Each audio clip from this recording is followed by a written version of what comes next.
চিত্রাঙ্গনা দ্বিতীয় পরিচ্ছেদ। লেখনী ইসরাত জাহান জেরিন। পর্ব সংখ্যা ২৬। দুপুরের রোদ তখন ধীরে ধীরে নরম হয়ে আসছে। আকাশে একলা স্নিগ্ধ আলো ছড়িয়ে আছে। খাওয়ার টেবিলে বসে চিত্রা ধীরে ধীরে ভাত মাখছে। ফারাজ সামনে বসে আছে। চিত্রা তার চোখ যেন সারাক্ষণ চিত্রার দিকেই। চিত্রা এত দ্রুত খেও না, ধীরে ধীরে খাও। বজ্র বলেছিল না, তাড়াহুড়ো করা যাবে না। চিত্রা মৃদু হেসে তাকায়। আমি তো ধীরেই খাচ্ছি। আপনি এমনভাবে বলছেন যেন আমি যুদ্ধ করছি। পাশ থেকে বজ্র বলল, আজকাল আমি কিছু না বললেও আমার উপর দোষ চাপায় একজন মানুষ। এসব কিন্তু ছোটলোকি কারবার। ফারাজ তার দিকে আর চোখে একবার তাকিয়ে চিত্রাকে গম্ভীর মুখে বলল, যুদ্ধ হয়তো। খাওয়া শেষ হলে ফরাজ চিত্রার গ্লাসে পানি ঢেলে তার দিকে বাড়িয়ে দেয়। এটা খাও, তারপর একটু বিশ্রাম নাও, তারপর আবার বের হব। চিত্রা হেসে বলল, আমি কি এতটাই দুর্বল হয়ে গেছি? ফরাজ নরম স্বরে উত্তর দেয়, দুর্বল না, আগের থেকে অধিক মূল্যবান। চিত্রা তাকিয়ে রইল তার দিকে। ফরাজ আবারও বলল, ভাঙা জিনিসে মানুষ ফেলে দেয়, কিন্তু এগুলো আবার জোড়া লাগে। সেগুলো মানুষ যত্ন করেই রাখে, কারণ তখন সে জানে হারানোর ভয়টা কেমন। বজ্র তখন মুচকি এসে বলল, আহা, দুপুরের ভাতের সাথে দর্শন ও পরিবেশন হচ্ছে দেখছি। ফরাজ শান্ত স্বরে উত্তর দিল, দর্শন না বজ্র, এটা খুব সাধারণ কথা। তোর মতো হাতুড়ি টুমা ছোট লোক এসব বুঝবে না। শোন, যাকে মানুষ সত্যি যত্ন করে তার জন্য নিয়ম বানায় নিজের মতো করে, সময় থামায় আর নিজের স্বভাবকেও বদলে ফেলে। চিত্রা ধীরে ধীরে পানি খেলো। ফরাজ আবারও বলল, জানো চিত্রা, পৃথিবীতে দু ধরনের মানুষ আছে। একজন থাকে নিজের মতো, আরেকজন থাকে অন্যজনের মতো। দ্বিতীয় মানুষগুলো পৃথিবীতে একটু সহনশীল করে রাখে। চিত্রা মৃদু স্বরে বলল, আর আপনি কোন দলের? ফরাজ তাকিয়ে রইল কিছুক্ষণ, তারপর শান্ত স্বরে বলল, আমি চেষ্টা করছি দ্বিতীয় জনের দলে নাম লেখাতে। দুপুরের আলো তখনও কোমল হয়ে এসেছে। জানালার পাশে রাখা মানি প্ল্যান্টের পাতায় রোদ পড়ে সবুজ ছায়া তৈরি করেছে ঘরে। খাওয়া দাওয়া শেষ। চিত্রা খাবার সবার শেষেই শেষ করেছে।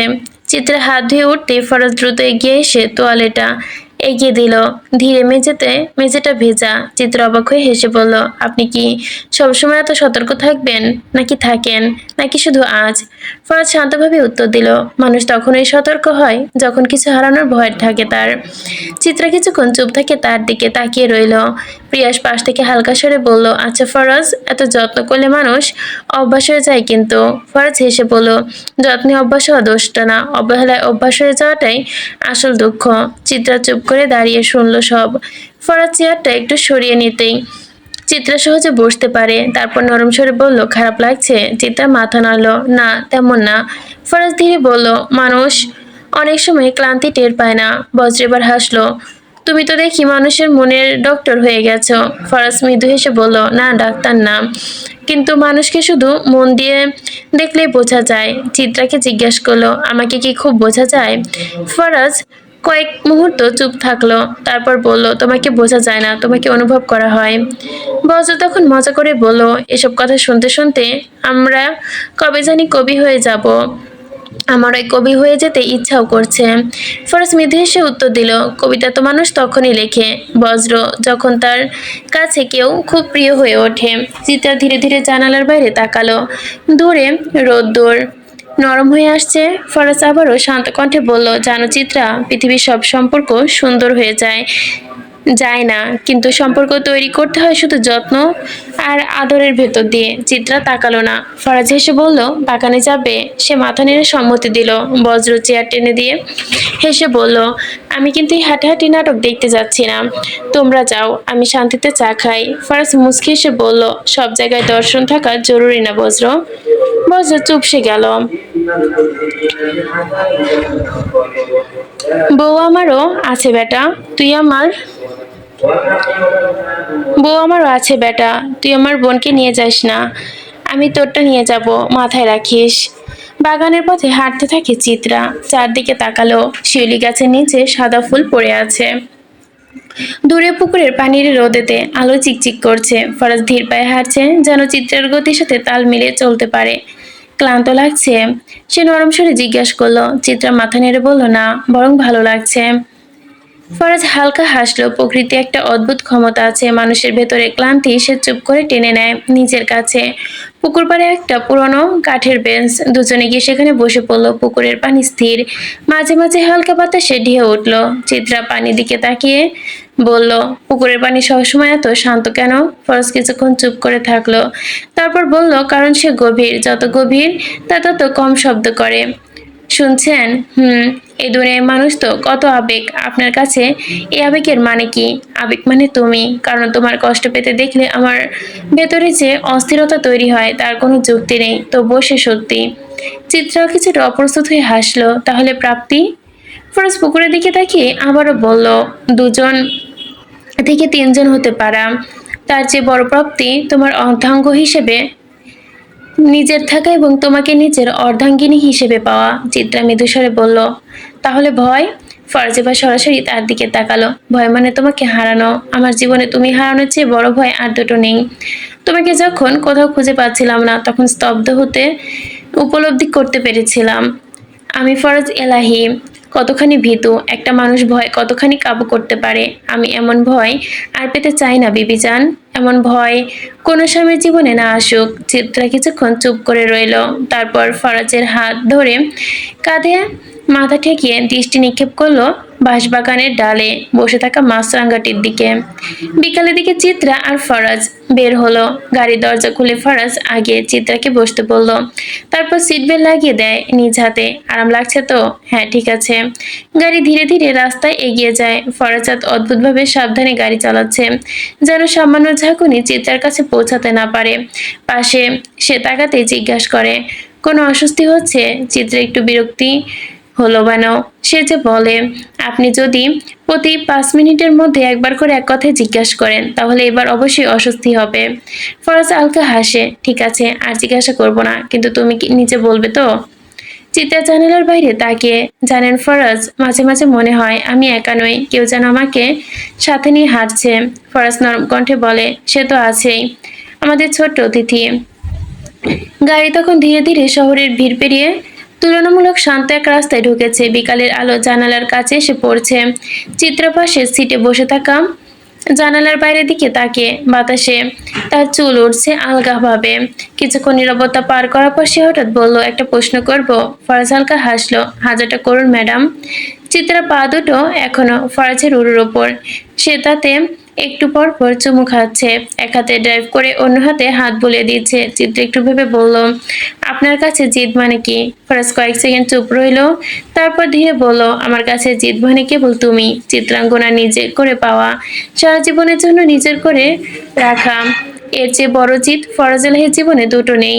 সে একটু থামলো, কিন্তু একটা কথা আছে। চিত্রা তাকালো, সব জিদ ভালো না, কিছু জিদ মানুষকে ভাঙে আর কিছু জিদ মানুষকে বাঁচিয়ে রাখে। চিত্রা মৃদু হেসে বলল, আপনার জিদ কোনটা? ফরাজ এগিয়ে এসে চিত্রার কপালে চুমু খেয়ে বলল, তোমাকে সুখী রাখা। চিত্রা কিছু বলল না, শুধু ঠোঁটের তির্যক হাসি ফুটে উঠল। গাড়ি তখন গাছ ঘেরা সবুজ রাস্তা ধরে এগোচ্ছে। কিছুক্ষণ পর চিত্রা আবারও বলল, আচ্ছা, এবার বলুন আপনার কাছে ভালোবাসার মানে কি? ফরাজ গভীর শ্বাস টানলো। ভালোবাসা বলতে আমি তোমায় বুঝি। তুমি কাঁদলে এই বুকে ব্যথা হয়, তুমি হাসলে অজান্তে ময় হেসে ওঠে, তোমার কষ্ট দেখলেই ঠিক থাকতে পারি না। এটা কি ভালোবাসা নয়? চিত্রা চুপ করে শুনছে। ফরাজ বলল, মুখে হাজারবার না বলেও কাজে ভালোবাসা ফুটিয়ে তোলাকে আমি ফরাজ এলাহি ভালোবাসার যুক্তি হিসেবে রাখি। চিত্রা ধীরে বলল, আপনি খুব দার্শনিক হয়ে গেছেন। ফরাজ হাসলো, না, শুধু তোমায় ভালোবেসে নতুন কিছু শিখেছি। গাড়ির ভেতরে আবারও কয়েক মুহূর্তে নীরবতা নেমে এলো। বাইরের আকাশে মেঘ জমেছে হালকা। চিত্রা আবারও বলল, একটা প্রশ্ন করি, করো। আপনার কাছে হাহাকার মানে কি? এবার ফরাজ সে ধীরে বলল, হাহাকার মানে একটা শূন্যতা, যেটা মানুষের ভেতরে শব্দ না করেও চিৎকার করে। চিত্রা তাকিয়ে রইল। সেদিন তালুকদার বাড়িতে আমার সত্যি তোমায় জানালাম, তুমি মুখ ঘুরিয়ে বললে আমায় ঘৃণা করো। সেদিন তোমাকে পাওয়ার জন্য খোদার আসমানের দিকে তাকিয়ে যে ফরিয়াদ করেছিলাম, সেই শব্দহীন চিৎকার করেছিলাম, হাহাকার বলতে আমি কেবল তাই বুঝি। চিত্রা নিঃশব্দে তার হাতের উপর হাত রাখলো। গাড়ির ভেতর হালকা উষ্ণতা ছড়িয়ে পড়ল। কিছুক্ষণ পর চিত্রা আবারও বলল, তাহলে দুঃখ? ফরাজ এবার খুব দ্রুত উত্তর দিল না। রাস্তার দিকে তাকিয়ে বলল, দুঃখ সবসময় খারাপ কিছু না। চিত্রা অবাক হয়ে বলল, মানে? ফরাজ বলল, যে মানুষ কখনো দুঃখ পায়নি সে আসলে দুঃখের দামও বোঝে না। মায়ের মৃত্যুতে যে দুঃখ পেয়েছিলাম সেই দুঃখ না পেলে তুমি নামক সুখ পেতাম না। তাই আমি দুঃখকে বড্ড ভালোবাসি বিবিচান। তবে কি দুঃখও আছে। এই যেমন তোমার আগে মরতে না পারলে আমার পুরো জীবনটা একটা দুঃখের বদনামে যাবে।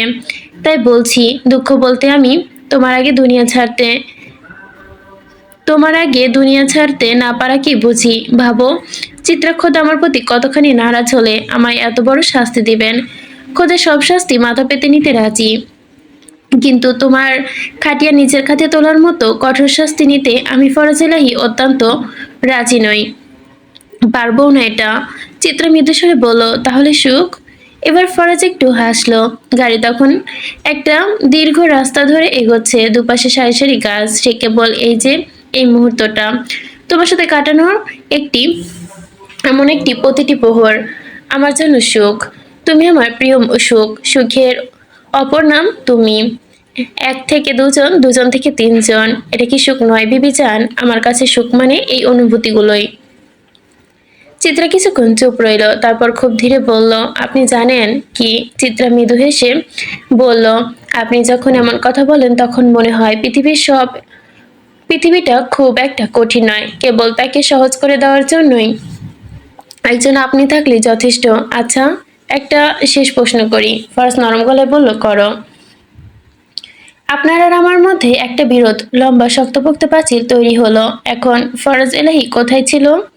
ফরাজ এবার গাড়ি থামিয়ে দিল। চিত্রার দিকে একবার তাকিয়ে ঝুঁকে এসে বলল, আস্তে করে তার কানের কাছে আলতো করে চুল সরিয়ে দিয়ে মুখটা এগিয়ে বলল, তুমি যখন শাসক ছিলে নিষিদ্ধ রাজনীতি জুড়ে, আমি ছিলাম বিরোধী দলের একলা এক দূরে। হাসপাতালে এসেছে চিত্রারাজ, চারপাশে জীবাণুনাশকের গন্ধ। ফারাজ রিসেপশনে গিয়ে নাম লিখিয়ে আসে, তারপর এসে চিত্রার পাশে বসে। আরেকটু অপেক্ষা, তারপর ডক্টর ডাকবে। চিত্তে হালকা ক্লান্ত হয়ে মাথাটা চেয়ারের পেছনে হেলান দিল। ফারাজ সঙ্গে সঙ্গে তার হাত ধরলো। ক্লান্ত লাগছে না, শুধু একটু ভারী লাগছে। ফারাজ তার ব্যাগ থেকে পানির বোতল বের করে দেয়, একটু পানি খাও। হঠাৎ নার্স এসে ডাক দিল, মিসেস চিত্রা। ফারাজ সাথে সাথে উঠে দাঁড়ালো, চলো। ডাক্তারের কক্ষে আগে চিত্র প্রবেশ করে। ফরাজ তাকে চেয়ার টেনে বসিয়ে দিয়ে পাশে বসলো। ডাক্তারের কক্ষটা সিমসাম। টেবিলের ওপর ওপাশে মাঝবয়সী এক নারী ডাক্তার বসে আছে। ডাক্তার হাসি মুখে বললেন, 3 মাস চলছে। তাই তো? চিত্রা মাথা নাড়ে। ডক্টর কিছু প্রশ্ন করে, কিন্তু পরীক্ষা করেন। ফরাজ পুরো সময়টা মনোযোগ দিয়ে শুনছিল। ও কি ঠিকমতো খাচ্ছে? ফরাজকে জিজ্ঞেস করে। ডাক্তার হেসে বলে, আপনি বেশি চিন্তিত মনে হচ্ছে। ফরাজ একটু লজ্জা পেয়ে যায়, প্রথমবার তো তাই।